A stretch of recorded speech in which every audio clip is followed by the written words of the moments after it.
Welcome to Householders, a conversation about American life as Zen practice. I'm Inga Annie Wade. And I'm Kyosaku John Mitchell, and we're lay members of the Atlanta Soto Zen Center.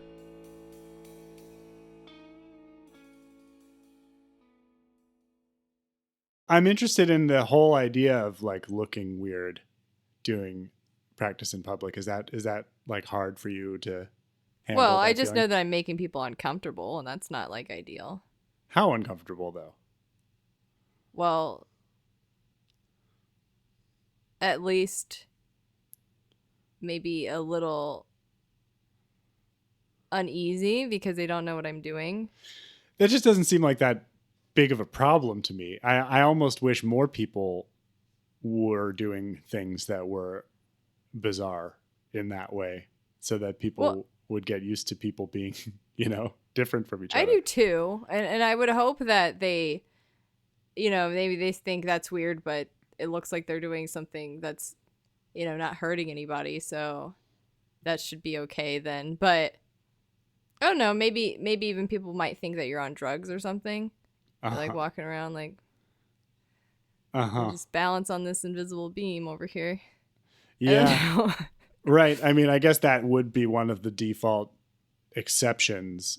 If you're just staring into space, like on a park bench or something. Yeah. You're either really, a really crazy still. person or you're on drugs. I guess those are the only choices that people have. But meditation, I don't know. Well, I mean, it's nothing shameful in meditation, though. It's a hard thing to do. Right. Well, I don't feel any shame about any of this. That's why I'm asking. I walk and do weird stuff all the time, and I enjoy it. But that's not to say that I don't have a limit for feeling the way that you're describing about being a weirdo in public.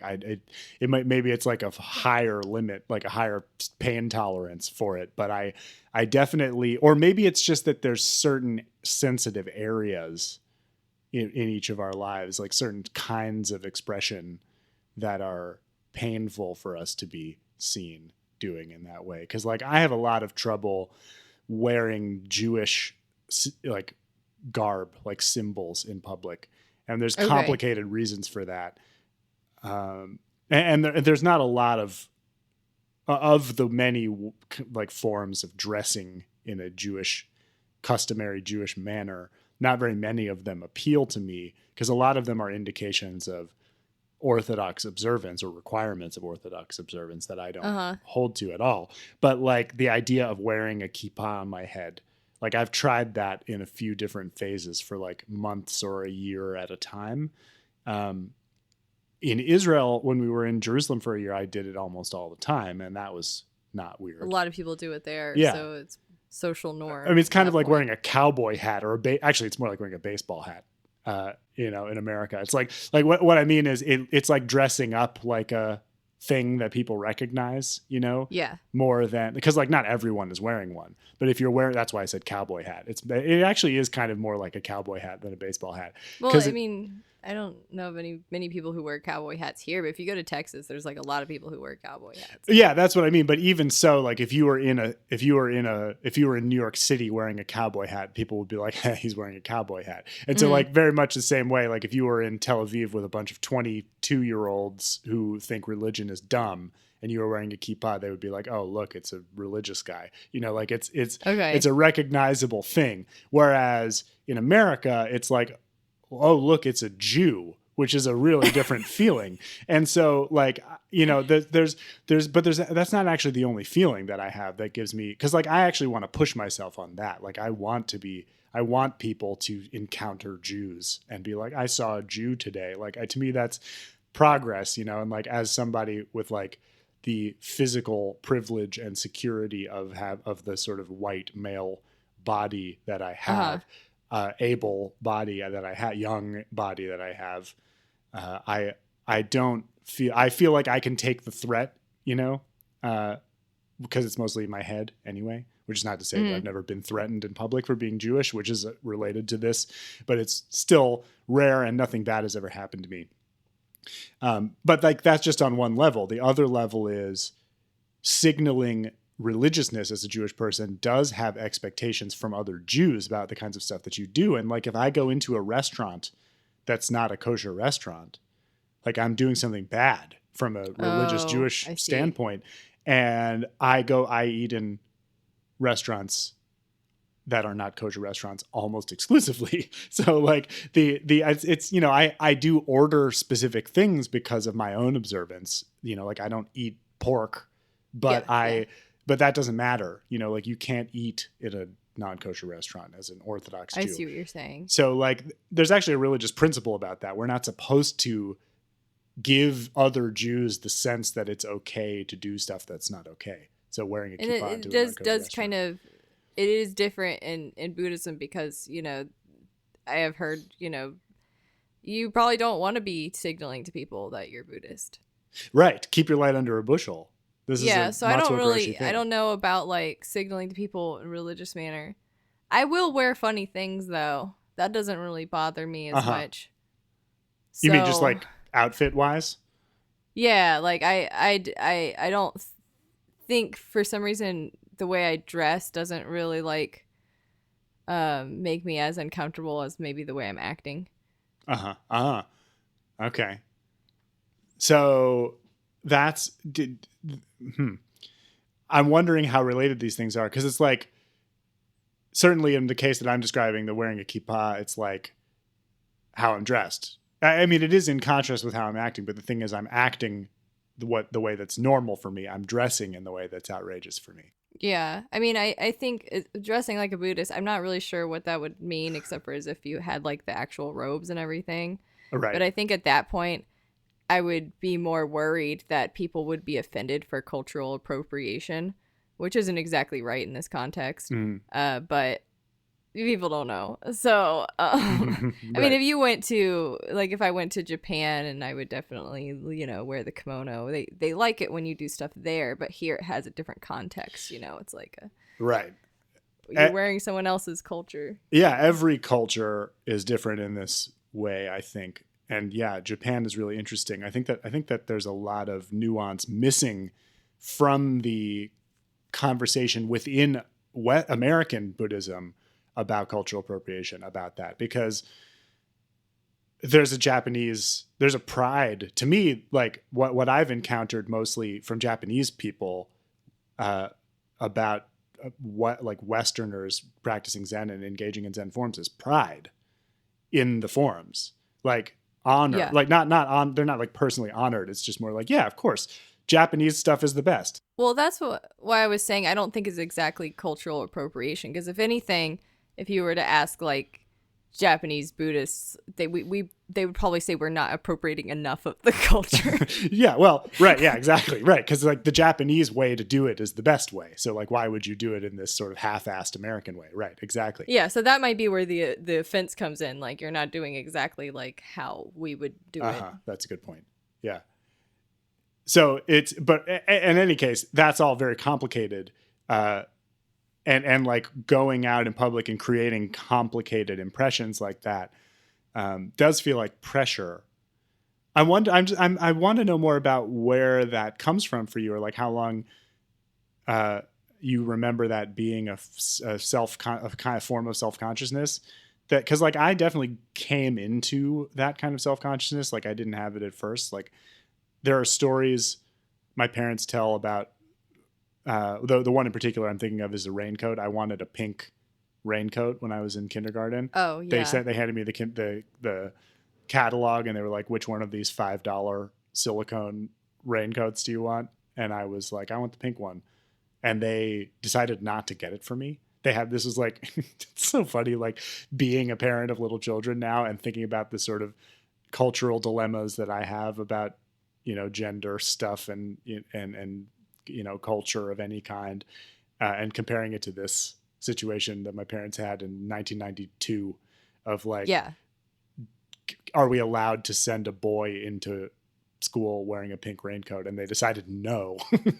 Like it's so ridiculous to me to think about. But I of course can't appreciate the extent to which they may have been right. Like who knows how I would have been treated True. if they had sent me in Back wearing then pink. anyway. Yeah. Now I don't think people would Right. care, but Exactly. So I didn't have that self-consciousness, although that experience might have instilled some of that self-consciousness in me for the first time. Although I don't feel that way when I think about it. I don't feel like, oh, my parents must be telling me something important is what was going through my mind. It was just like, man, I want the pink one. Don't give me the blue one. But yeah. but in any case, like at some point I developed the ability to become self-conscious about that, about the way it looks in public. I mean, as far as gender goes, I mean, my brothers were always telling me what I could and couldn't do as a female. So, couldn't play with them, Uh-huh. couldn't do all sorts of things. And I remember one time I put like on Old Spice deodorant, and they were like, "No, you can't do that," and they made me wash it off. Well, But I wear Old Spice deodorant to this day. yeah. Huh. Interesting. Some of it doesn't even smell like, I guess I'll put in quotations, ultra masculine. Right. Yeah. Yeah. I mean, as far as walking in Zazen, I think if it's just a random park, I would probably be more likely to do it.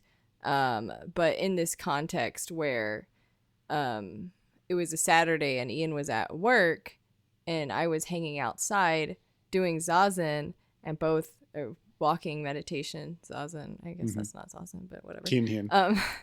And they both saw me and Ian pointed it out. So it made me a little bit more self-conscious about doing it in public, that did kind of look silly. Especially if you are around people who know you but don't know the context of why you would be doing that at all. So walking around my neighborhood, like people have probably seen me walk around. I'm gonna be forever like that girl that's always walking funny in the neighborhood. My around my own community, they're not gonna talk to me and ask me why I'm walking funny or anything. They're just gonna have that context of me forever. If I'm in a random place, I don't think it would really even make me that nervous. I see. So I'm like, I probably won't even see these people again. I guess that's the part that I want not to be true. I want it to be true that if people see someone walking in a weird and interesting way enough times, that it's obvious that this is just a thing that they do on purpose and it's not just them having a bad day or something. I want to believe that they'll ask about it, but maybe not. And well, I just know that. I mean, okay. Here's another thing about like looking a certain way. Like I get really self-conscious in the wheelchair. So if there's days like last night and we're like, we have to go somewhere and you're gonna have to do walking, and I'm like, well, that's gonna take forever and it's gonna be really painful. Like I use the wheelchair. And it makes me uncomfortable in the wheelchair because if I were to get out of the wheelchair, which of course I can, I feel like there's this idea that she's not really disabled. She's faking it, which I don't know who would do that. But I think that when I was little, I had a little bit of those prejudices. I mean, kids are kind of prejudiced, so let's go with that. But sure. If I saw like a obese person in a hover round in a Walmart or something, I'd be like, they don't really need that. They're just big. Which, by the way, like if you're big, then it can damage your knees, and I'm sure it can be very painful to walk around. So not judging. But I did judge when I was little about it because I didn't really know any better, and I am worried about that perception of me that I am a fake disabled person. So I don't look disabled, whatever that means. So this is so related to the feeling of wearing a kippah in public for me. People have actually come up to me and be like, "You don't look disabled, or at least you're beautiful." Whoa. Like, what does that have to do with yeah, anything? wow. At least for what? Ugh, I have no idea what being a woman is like. Well, And I know people aren't going to ask me because they think that is offensive, which I don't find offensive. If you want to ask me about my disability, I will gladly tell you. But I yeah. also Oh, just know some people might not want to talk about it, and they'll just say I would rather not talk about it and then just leave them alone. That's fine too. uh-huh. But people don't generally ask people about their disabilities, and I'm very vocal about it. Where I actually had a recent um, talk at a conference about my disability and accessibility and higher education and everything like Hmm. that. So I would love for people to know, but I don't want people to look at me and have false ideas. Interesting. Yeah. Because like those two conflicting things kind of go hand in hand a little bit, right? Like you don't want to just hide it entirely from view and never have anyone think about it. You Yeah, want to be public about who you are in a way, like almost in order to raise awareness or start conversation. But you want yeah. it to be the right one. You don't have so much control over what conversation it starts, and there's some anxiety about that. I mean, that's what Ian says. He goes, well, if people don't see disabled people who can get in and out of a wheelchair, how will they know that they exist? Uh-huh. But I mean, and that's a good point, but they don't have context. Right. They don't have context. They don't have me saying, yeah, there's all sorts of disabled people. Some of them don't look disabled and some of them do. And then some of them can get in and out of the wheelchair and only need to use the wheelchair sometimes. And some of them can only use the wheelchair. Yeah. So is the concern that you have about them forming false impressions about ingraining certain biases in other people, like working against the cause by accident Yeah, rather than and it just for makes it? me so angry, Yeah. like sometimes. I mean, there's this one time and it did really just make me angry, and I was we were going just to drop things off in the library. We used the handicap parking spot, and I have the handicap sticker thing. And I got out, and there was a line for people voting, and this person told me I shouldn't use that because that's for disabled people. Mm-hmm. And we had to like defend my disability. Like, just Mm-hmm. be like, I am disabled. I have avascular necrosis. Just because I look fine and just because you're seeing me walking doesn't mean I'm not disabled. Uh-huh. How did it go? I mean, he gave up eventually, but he was like, he wasn't convinced. Was he a disabled like did he have any business? No, well, Yeah. there's some people who maybe have like elderly parents or something like that and think that there's just these young people who are using the handicap sticker and like, oh, this is my mom's sticker, but you know what? I just like parking in the handicap spot so I can go in closer. And here's the thing, I don't even use the handicap spot if I don't need to. Uh-huh. So even if there are people who are just using the handicap spot because they want to like get a closer parking spot, I would give them the benefit of the doubt. Uh-huh. Because it's not your job, it's not anybody's job to be the handicap police and Yeah. offend people who are actually disabled. Yeah. It's almost a separate problem, just that policing of other people thing. But it's deeply connected in that it's about sort of people's fixed impressions of how the world is. Well, it's like what you were saying. Like, people will be like, "Oh, you're not going into the sorry, the Unkosher kosher restaurant. restaurant." Yeah.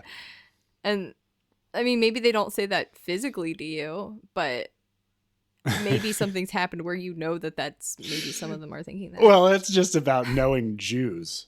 Like the way like you can't get away with anything in the Jewish community. So like that kind of thing. Like you hear people obviously these resemble stereotypes, but I promise you these are internal stereotypes. These are the stereotypes that we have about ourselves and each other where you hear enough people talking about enough people with feigned shocked expressions on their faces, and you kind of get the impression that like everybody in this community is airing everybody else's dirty laundry. And so that is used as a sort of cultural enforcement of norms. And that's the much scarier idea to me than the idea that Americans seeing a Jew, is going to cause some sort of incident. Yeah. No, I totally get what you're saying. So, and that was like the policing, the policing of the handicap spots or whatever. Mm-hmm. Like, who's the gatekeeper of who decides like who's disabled and who's not? And like, the government thought I was disabled. That's a harder one to prove, I feel like. Well, and that's like who put the handicap sign on the parking spot, like the people who declare that this parking spot is for you are accepting of your definition of yourself. So, it's like this citizen's arrest thing where people are just sort of enforcing their own little power trip that they're on. But it just got so bad where like, I had a teacher who was helping me around campus when I was in the wheelchair. And, he kind of just like agreed with that whole like policing handicap spots. And it made me, because he agreed with that, it made me feel like I couldn't get out of the wheelchair around him. Mm. I was too afraid to. Like, he would be like, oh, okay, so you're actually just like, you can get out of the wheelchair. Like, why am I pushing you to class? Mm-hmm. Even in close relationships, there's a concern about the level of trust in of you about what you need, or who like there's like integrity seems to be kind of the fundamental question here. Is like people see a surface of someone else, and we see surfaces of others and form impressions of them based on those surfaces, which we update when we get like overwhelming information that impression was wrong. But like until then, we use whatever impression we formed. And I think maybe knowing that, we assume that other people are doing that about us. And so we try and imagine what impressions they're forming of us. And when we have this pressing thing that's like, I am a disabled person and I need the world to make some accommodations of that so that I can get around it. Or I'm a Jew and I need the like pluralistic society that I live in to make adjustments to that reality. Sure. Like it's kind of similar. And then like that becomes a need on a social level. And so anything that we do that might upset that impression that we need people to have in order to treat us the right way, we get worried about. And we all it takes is one or two anecdotes for that concern to be completely validated.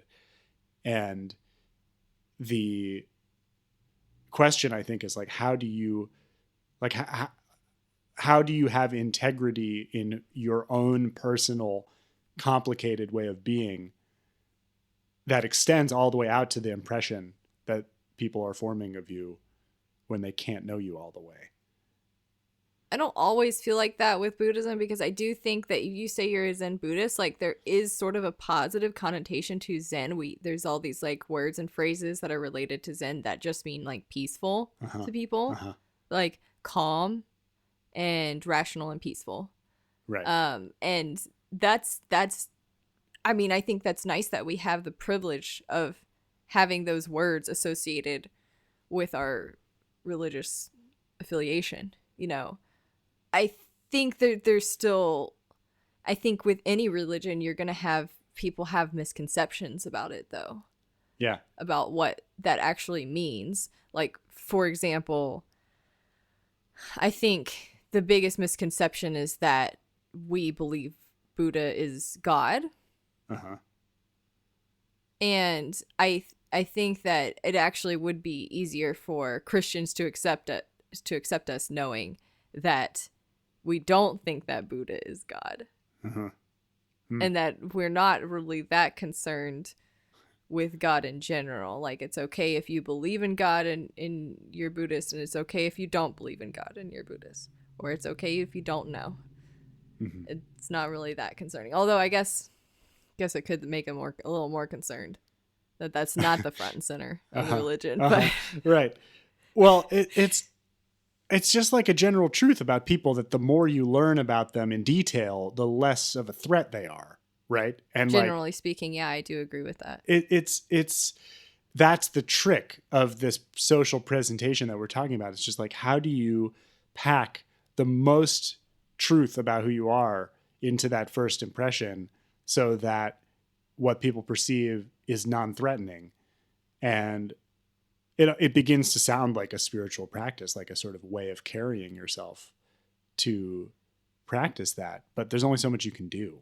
Yeah, I mean, I think the hope is that you practice so well that it integrates into your life in a way that it kind of outwardly reflects into your first impressions, or your second impression, all your impressions. Like, people are like, I don't know what's going on with that person, but they seem like a good person.